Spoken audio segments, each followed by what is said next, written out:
अस्सलाम वालेकुम मोहतरम नाज़रीन। शाहसवार चैनल की जानब से हम आज बहुत ही दिलचस्प प्रोग्राम लेके आपकी खिदमत में हाज़िर हैं।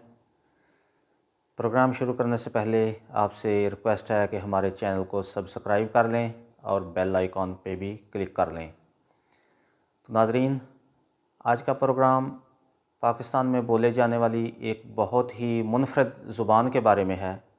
ये ज़ुबान कहाँ बोली जाती है, इस ज़ुबान का नाम क्या है और इसके बोलने वालों की तादाद क्या है।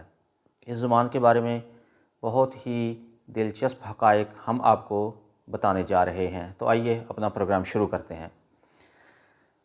नाज़रीन, ये ज़ुबान पाकिस्तान के सूबा खैबर पख्तूनख्वा के तोरगर के एक पहाड़ी गांव में बोली जाती है। उस गांव का नाम डीना है और ये गांव तोरगर और ज़िला मानसहरा के संगम पे वाक़ है, जहाँ पे तोरगर के पहाड़ी सिलसिले और ज़िला मानसहरा की सरहदें मिलती हैं। वहाँ एक पहाड़ी के ऊपर ये गांव वाक़ है और इस गांव की आबादी सिर्फ़ 400 है। तो इसका मतलब ये हुआ कि इस ज़ुबान को बोलने वाले लोगों की तादाद सिर्फ़ 400 है। इस ज़ुबान का नाम जो मुकामी आबादी है वो उसको तरावड़ा या मनक्याली कहते हैं। माहिर लसानियात डॉक्टर उस्मा अंजम, जिन्होंने इस ज़ुबान में PhD कर रखी है, वो इस ज़ुबान को दर्दी सिलसिले की ज़ुबान बताती हैं और कोहस्तानी और कश्मीरी ज़ुबानों से इसका रिश्ता मिलाती हैं। नाज़रीन, दुनिया में जो ज़ुबानों की कैटलॉग है उसमें 7079 ज़ुबानें रजिस्टर्ड हैं, लेकिन उन ज़ुबानों में इस ज़ुबान का अंदराज नहीं है।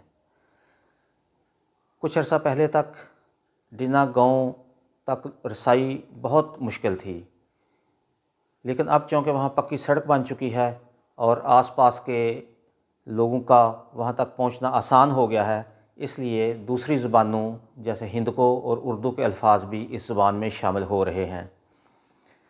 और दिलचस्प बात इसमें यह भी है कि इस ज़ुबान का कोई लिटरेचर नहीं है और इस ज़ुबान में कोई तहरीर हमें नहीं मिलती। 15 आवाज़ें इस ज़ुबान की ऐसी हैं जो उर्दू रस्मुल ख़त में अदा नहीं हो सकती, यानी जो उर्दू बोलने वाले लोग हैं वो 15 आवाज़ें इस ज़ुबान की नहीं निकाल सकते। जो इस ज़ुबान को बोलने वाले पुराने बूढ़े लोग हैं, अगर वो बात करें तो आपको उनकी बात बिल्कुल समझ नहीं आती, क्योंकि वो बहुत ही खालिस ज़ुबान बोलते हैं।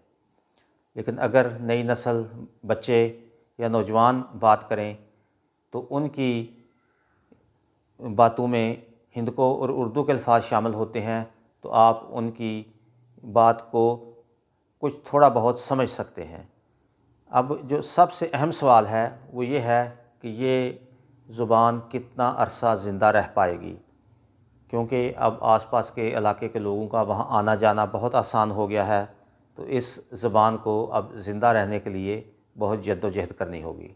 नाज़रीन, हमारा ये आज का प्रोग्राम था पाकिस्तान में बोले जाने वाली एक मुनफरद ज़ुबान के बारे में, जिसमें हमने आप तक बहुत ही दिलचस्प मालूमात पहुँचाई। तो जाने से पहले आखिरी बात, अपना ख्याल रखिएगा और अपने आसपास के लोगों का भी। अल्लाह हाफिज़।